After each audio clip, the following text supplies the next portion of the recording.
Bismillahirrahmanirrahim. Assalamualaikum warahmatullahi wabarakatuh.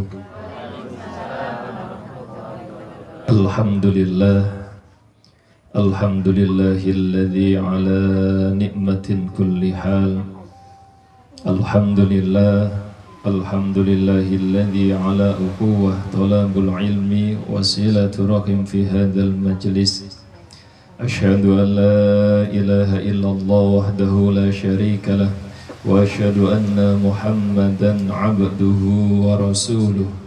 Allahumma salli wa sallim wa barik ala sayyidina Muhammad wa ala alihi wa sahbihi ajma'in.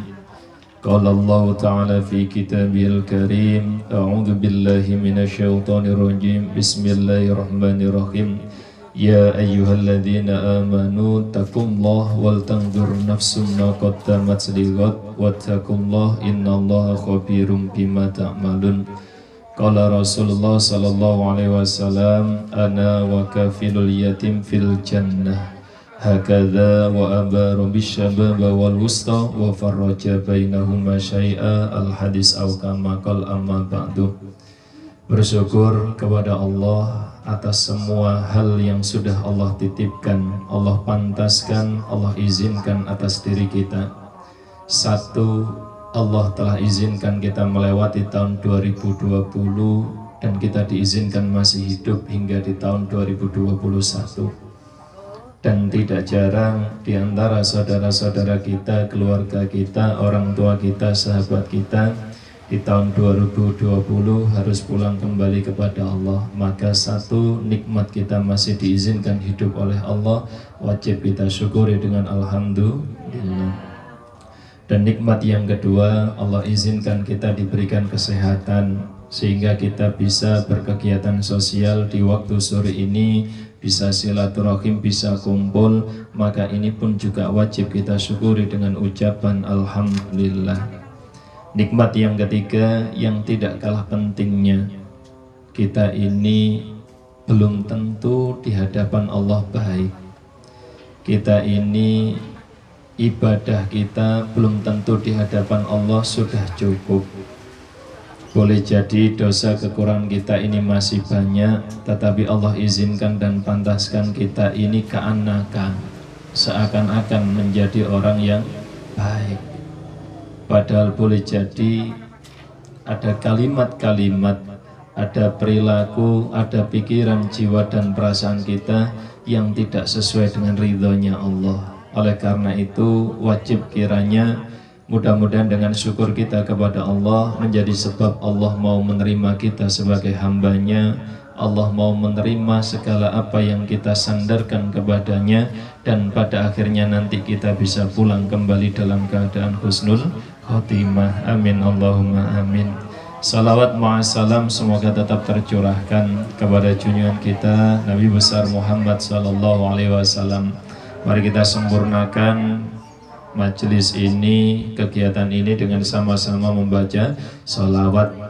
Salawatnya salawat burda insyaallah. Ini salawat yang fadilah keutamaannya menjadi penyembuh, menjadi kesehatan atas diri satu imam namanya Imam Busiri. Jadi Imam Busiri ini terkenal lumpuh, berobat kemana-mana tidak kunjung mendapatkan hasil. Singkat kata beliau kemudian meminta kepada Allah agar petunjuk itu datang dari Rasulullah. Singkat kata beliau pun bermimpi dan mendapatkan salawat burda yang nanti akan kita baca. Begitu keesokan harinya diamalkan, alhamdulillah atas izin Allah beliau kemudian tidak lumpuh. Kita bersama-sama tata niat dan hati kita membaca salawat ini. Mudah-mudahan ini menjadi sebab syafaatnya Rasulullah atas diri kita semuanya. Maulaya salli wa sallim daiman abada ala habibika khairil khalqi kullihim wal habibul ladzi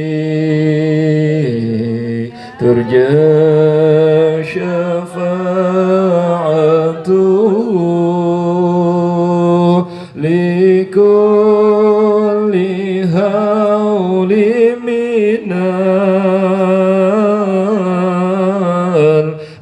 الأهوال مقتحم يا ربي بالمصطفى بلغ مقاصدنا واغفر لنا ما مضى يا واسع كرمي يا أرحم الراحمين يا أرحم الراحمين يا أرحم الراحمين فرج على المسلمين اللهم صل على سيدنا محمد. Mudah-mudahan dengan salawat ini menjadi wasilah kalau kita bisa berjumpa dengan baginda Rasulullah Muhammad SAW, mampu duduk berdampingan bersebelah dengan beliau, dan beliau memandang kita dengan keridhaan atas kasih sayang kita kepada anak-anak kesayangannya Rasulullah. Amin Allahumma amin. Dan yang ketiga, jazakumullah khairan katsira kepada wabil khusus sahibul tempat, sahibul dakwah Pak Tony, dan juga Bu Alin yang mau istilahnya berlelah-lelah menyediakan tempat, beber kloso, menyediakan makanan dan lain sebagainya. Maka insya Allah acara yang kita laksanakan di siang hingga sore ini, barokah fadilah keutamaannya mudah-mudahan juga mengalir kepada keluarga beliau, ditata oleh Allah menjadi keluarga yang sakinah mawaddah warahmah, anak keturunannya soleh dan solihah, dimudahkan segala urusannya, dijauhkan bala musibah dan mara bahayanya, dan mudah-mudahan senantiasa menjadi keluarga yang dicintai oleh Allah dan Rasulnya Sallallahu Alaihi Wasallam. Amin Allahumma amin. Dan yang kedua tentu wabil khusus untuk teman-teman relawan semuanya, para donatur juga yang tanpa terkecuali yang sudah menyisihkan sebagian rezekinya untuk anak-anak kesayangannya Rasulullah. Mengutip bahasanya Pak Andi, jangan lelah untuk menjadi orang yang baik, jangan lelah untuk kemudian menyayangi anak-anak yatim, anak-anak duafa. Maka insya Allah atas inilah kemudian Allah itu kemudian menolong kita. Atas aktivitas inilah menjadi syarat Allah itu kemudian akan memberikan anugerah, memberikan kenikmatan dan kebahagiaan atas diri kita. Andaikan itu tidak dijanjikan oleh Allah dan Rasulnya, gak mungkin ada tutup pandaan tutup kayak ini, itu tidak mungkin. Tidak mungkin relawan sahabat yatim duafa dari mana-mana itu kemudian hujan-hujan, banjir-banjir diterjang, ngoten kepingin baleni mana gitu, Masya Allah. Enten sing boten puas dengan kelompok kemarin berangkat, Masya Allah, Budiana dengan kelompok ibu-ibu gojek luar biasa. Maka inilah manusia-manusia yang langka, gitu. Bahasanya salah satu kiai waktu kita rakar kemarin, jadi teman-teman relawan ini manusia langka, angel golek. Kenapa? Karena yang dipikirkan kebahagiaan orang lain. Apa wis bagian gitu dereng sakjane, jane nggih sumpek mawon asline ya.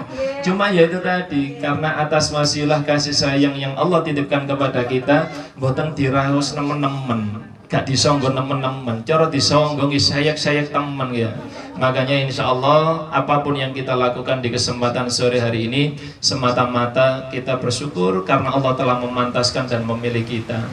Padahal andaikan ada orang yang lebih mulia daripada kita banyak, tetapi yang diizinkan bisa menemani, membersamai, duduk bersebelahan dengan anak-anak kesayangannya Rasulullah, Allah tetapkan kita. Tidak ada sesuatu di dunia ini yang kebetulan, pasti ada hikmah. Pasti ada maksud yang Allah titipkan kepada kita, karena Allah tidak mungkin menciptakan kita dalam keadaan sia-sia.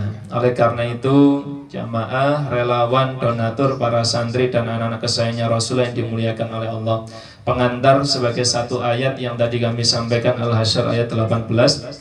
Ya ayyuhalladzina amanu taqullaha Hai orang-orang yang beriman, bertakwalah kepada Allah. Wal tandur nafsum ma qaddamat lighad, dan perhatikan apa-apa yang telah kita perbuat untuk kehidupan besok di hari akhirat.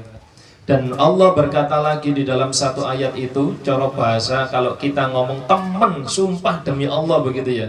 Lah ini Allah yang ngomong. Allah sudah ngomong satu kali wattaqullah di awal ayat, kemudian Allah lanjutkan lagi wattaqullah. Cara bahasa wis tala wattaqullah, nurut manuto kepada Allah. Innallaha khabirum bima ta'malun. Sesungguhnya Allah itu Maha tahu, Maha teliti atas apa yang kemudian kita kerjakan. Termasuk niat dan hati, pikiran dan perasaan kita, Allah Maha tahu. Oleh karena itu penting sekali menata hati, menata pikiran, menata perasaan. Tatkala kita berbuat baik, wajib hukumnya di dalam satu kitab Al-Hikam diterangkan. Syarat agar amal ibadah ini sampai kepada Allah adalah jangan merasa bahwa ini adalah amalan kita. Jangan merasa ini adalah kebaikan kita. Jangan merasa bahwa ini atas jeripayah kita. Jangan merasa bahwa kalau tidak ada kita, tidak ada acara ini. Cek nemeni kendele kepada Allah. Allah kalau ingin berkehendak mengadakan acara ini, meskipun tanpa kita, bagi Allah mudah.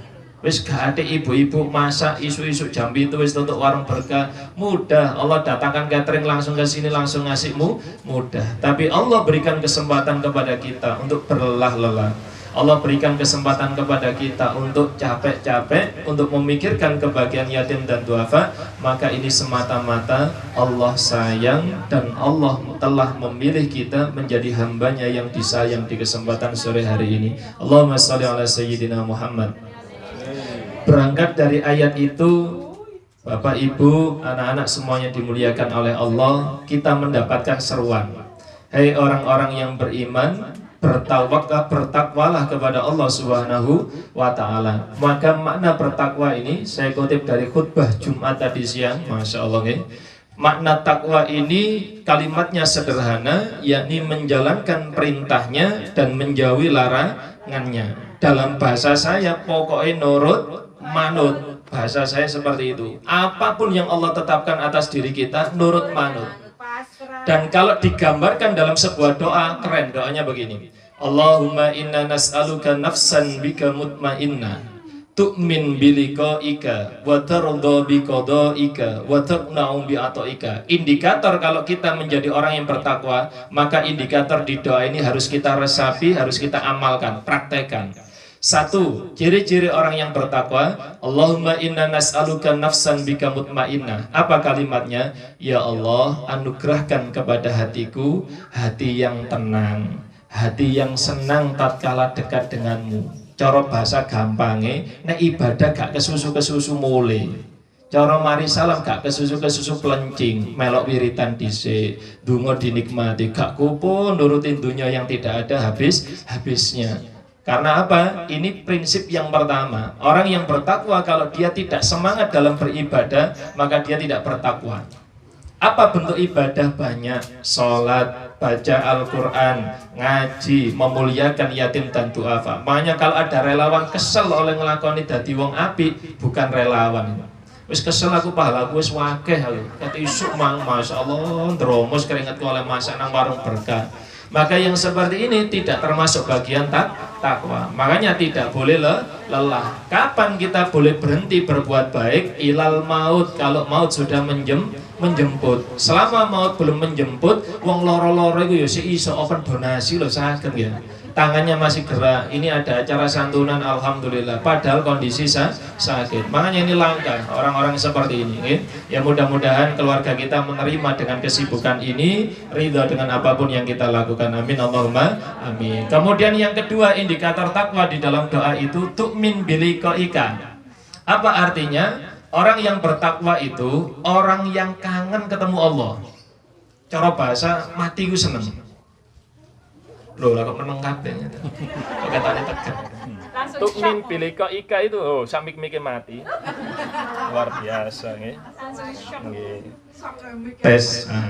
Tu'min biliqa'ika ini artinya yang yakin suatu saat kami akan kembali bertemu denganmu.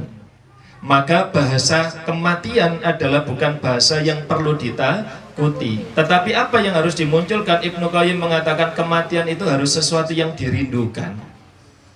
Bertemu dengan Allah zat yang maha mencintai kita, dan kita ngakunya cinta kepada Allah, wong kate ketemu kok gak gelem, berarti tidak cinta. Jenenge cinta itu kepingin ketemu. Dan kalau sudah ketemu tidak mau kemudian beranjak bersamanya, itu tidak akan mau beranjak. Makanya di dunia ini dengan berbagai macam kehidupan, karena dia yakin itu adalah yang memberikan, adalah yang maha mencintai dirinya, maka ciri-ciri yang ketiga muncul, watarudho biqadaika. Apa itu? Orang yang selalu ridho dengan segala apapun yang terjadi. Oma banjir, ridho. Rumah kondisinya bocor, ridho. Pasangan rotok, ridho. Anak-anak rotok ridho. Itu apa? Macam-macam ya. Rotok angel diatur ya. Sing kene ngatur kono ngatur kene ya. Akhirnya kembung tengah-tengah sidoni sopo sing ngatur iki, sembarang sut-sutan dhisik ngoten nggih. Maka ridho dengan segala apapun yang terjadi. Utang akeh ridho. Anak lulus gak oleh nyambut gawe ridho. Gak lulus gara-gara corona ridho. Maka orang-orang yang selalu ridho seperti ini adalah ciri-ciri orang yang bertakwa. Kenapa? Dia sadar apapun yang terjadi pasti atas izin Allah, dan apapun pemberian Allah pasti yang terbaik. Hadis riwayat Boboiboy. Terus Boboiboy yang ngomong ya terbaik, ngomong ya. Masa Boboiboy sakit ngomong terbaik, kita tidak bisa. Jadi prinsipnya adalah ridho atas segala apa yang Allah berikan kepada kita. Terakhir, ciri-ciri orang yang bertakwa, wa taqna'u bi'ata'ika, selalu merasa cukup dengan segala apa yang diberikan oleh Allah kepadanya. Qanaah ini. Dikai piro ae wis alhamdulillah, disyukuri anjane oleh rezekine sami ini. Daripada mikir yang tidak ada, lebih baik apa yang ada di situ ya kita nikmati. Ono semongko gak usah mikir melon. Endi melone gak usah. Ono tarik sis semongko ya. Kan mboten melon, makane cocok nggih. Makanya apapun yang ada dinikmati, disyukuri. Kalau mencari apa yang tidak ada, darah tinggi malah ya. Malah pikirannya apa istilahnya sumpek ya, imunnya turun ya, dan lain sebagainya. Jadi corona datang. Ciri-cirinya itu nggih, ngapunten, mari kita menjadi orang yang bertakwa. Wal tanzur nafsum ma qaddamat lighad, hendaklah setiap diri memperhatikan apa-apa yang kemudian bermanfaat untuk hari akhir. Apapun yang kita lakukan, kalau tidak ada manfaatnya untuk kehidupan akhirat, pelan-pelan kita tinggalkan. Cangkruk dengan keluarga, cangkruk dengan tetangga, jika itu ada manfaatnya silahkan. Ngerumpi misalkan, jika itu ada manfaatnya silahkan. Misalkan ngerasani biyen Kanjeng Nabi opo sih, misalkan seperti itu. Jangan ngerasani tonggo. Nggih, kayak tonggo kursine teko iku cash apa kredit. Kada montor teko iku piro cicilane, Mas? Ono sing ditakono mati pisan, Bon. Nggih, memang tes butuh 2 mic, nek perlu 3 nggih. Jadi wal tandur nafsu ma qaddamat lighad. Insyaallah kita semuanya akan terus saling mengingatkan, menguatkan, melengkapi dan menyempurnakan wa tawassaw bil haqq wa tawassaw bis sabr. Saling mengingatkan dalam kebaikan dan dalam kesabaran. Insyaallah organisasi SYD ini tempat kawah candra di muka untuk itu. Kita saling mengingatkan, misalkan pas semangatnya sedang turun, melihat daerah lain semangat, katut semangat. Ya Allah, turu-turu tak nang omah kok kayak gak kanggung ini ikut masa. Maka yang seperti ini adalah kondisi yang baik, dan ini mudah-mudahan bertahan ila yaumil qiyamah SYD ini. Dan berikutnya wattaqullah innallaha khabirum bima ta'malun. Sesungguhnya Allah Maha melihat, Allah Maha teliti dengan apa yang kita kerjakan. Kita itu kalau sudah merasa melihat Allah, sudah merasa dilihat oleh Allah, tidak ada kesempatan sedetik pun kita kemudian berani mengingkari nikmatnya Allah. Dan tidak mungkin Allah itu tidak terlihat. Nah ini materi Pak Andi banget ya. Cara Allah itu maha besar, kita ini maha kecil. Digambarkan kalau maha besar itu misalkan gajah. Ono semut nemplek gajah kok gak ketok gajahe. Cara bahasa Jawa nih matane telending. Ada gajah yang besar, ada semut yang kecil nempel gajah, kok tidak terlihat gajahnya, berarti lemahnya pandangan kita, lemahnya mata kita. Makanya Allah itu pasti terlihat, bukan terlihat secara fisiknya tidak, bukan terlihat secara zatnya tidak, tapi sifatnya, kasih sayangnya, pesan cintanya, segala kekuasaannya itu terlihat. Makanya hati yang selalu tersambung kepada Allah itu enak. Kipas masih rotok murah-murah dedek, adek kabel nyambung nang listrik mesti muter. Kipas larangi modal ya nopo adek listriknya gak diincepno kabelnya, maka ya tidak akan muter. Kalau memang ingin muter, jangan puter dewi, selamat bekerja keras. Makanya syaratnya gampang, kabelnya silakan ditancapkan. Sebagaimana kita, agar kita ini kemudian bisa bermanfaat, sebagaimana kipas yang berputar itu mampu menyegarkan suasana suhu di dalam satu ruangan, maka biar kita bermanfaat pun juga demikian. Ayo hati kita selalu tersambung kepada Allah Subhanahu wa Ta'ala. Mudah-mudahan itu insya Allah yang bisa kami sampaikan terakhir sebagai penyemangat buat kita semuanya tanpa terkecuali. Nabi mengingatkan, ana wa kafilul yatim fil jannah hakadha wa abarum bisyababa wal wusta wa faraja bainahuma syai'a. Aku dan orang-orang yang memuliakan anak-anak yatim, maka kelak dia berada di surga bersamaku. Layaknya dua jari yang bersebelahan.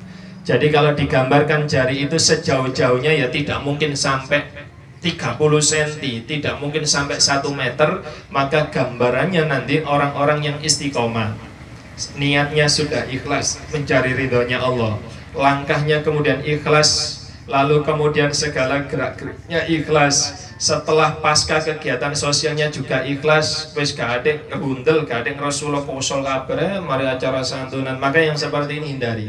Mulai sekarang wajib hukumnya sebelum kegiatan dan sesudah kegiatan kita ini bahagia. Kenapa? Karena kita telah dipilih oleh Allah untuk menjadi orang yang baik. Bahkan dipilih oleh Rasulullah kelak berada di surga bersama beliau. Maka wajib hukumnya kita tatkala sudah melakukan kegiatan sosial mboten angsal, istilahnya ngedumel. Mboten angsal mangkel. Opo aku mang masak sing kono gak akas, sing kene akas. Aku mang masak aku bumbune ngono-ngono, bumbune ngono, mboten angsal. Tidak boleh. Ini nanti merontokkan pahala kebaikan-kebaikannya. Nggih. Maka ini titip nggih, sponsor-sponsor. Ini dari bapak-bapak insyaallah. Jadi kalau kita berkegiatan sosial wajib menjaga hati, wajib menjaga lisan, wajib menjaga perbuatan. Jika kita tidak ingin disakiti maka jangan menyakiti. Masuk nomor mboten iki. Orang-orang terdolimi ini sing kuatir dhewe. Allahumma shalli ala Muhammad. Oke, insya Allah itu sedikit tausiah yang bisa saya sampaikan. Mudah-mudahan manfaat barokah, menambah keguyuban, menambah kekeluargaan, menambah ikatan silaturahim kepada kita semuanya. Dan manakala ini adalah kesempatan kita terakhir untuk berkegiatan bersama, dan setelah itu kita kemudian bertemu dengan Allah dan Rasulnya. Mudah-mudahan satu di antara kita kelak mampu menjadi saksi dan penolong. Ya, kelak mampu menjadi saksi dan penolong sehingga nantinya mudah-mudahan kita semuanya dipantaskan oleh Allah tinggal di surga bersama-sama. Al-hadin yang bikullinya dissolihah biridhi ta'ala bisyafaati Rasulillah Muhammad sallallahu alaihi wasallam. Al-Fatihah.